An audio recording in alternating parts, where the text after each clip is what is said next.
بسم اللہ الرحمن الرحیم۔ السلام علیکم ورحمۃ اللہ وبرکاتہ۔ افلاطون کا سوال اور حضرت موسیٰ علیہ السلام کا جواب۔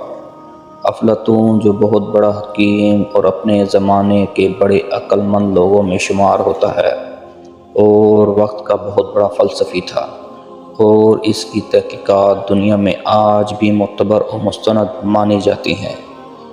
کہا جاتا ہے کہ وہ حضرت موسیٰ علیہ السلام کے زمانے کا تھا۔ اس کے بارے میں لکھا ہے کہ وہ جنگل میں ایک معمولی جھونپڑے میں رہتا تھا، لوگوں سے میل ملاپ نہیں رکھتا تھا۔ اگر کسی کو اس سے ملنا ہوتا تو پہلے سے اجازت لینی پڑتی تھی۔ وہ اللہ کو تو مانتا تھا مگر رسولوں کو نہیں مانتا تھا۔ حضرت موسیٰ علیہ السلام سے ایک دفعہ اس کی ملاقات بھی ہوئی تھی۔ حضرت موسیٰ سے اس نے کہا کہ میں اللہ کا نبی ہوں، میرے اوپر ایمان لاؤ۔ تو اس نے کہا کہ میرا ایک سوال ہے، وہ یہ کہ فرض کیجئے کہ اللہ تعالیٰ تیر پھینک رہا ہے اور بندوں کی جانب پھینک رہا ہے، اور بندے اس کا نشانہ ہیں، اور اللہ کے تیر یہ مصیبتیں اور پریشانیاں، بیماریاں اور حادثات ہیں۔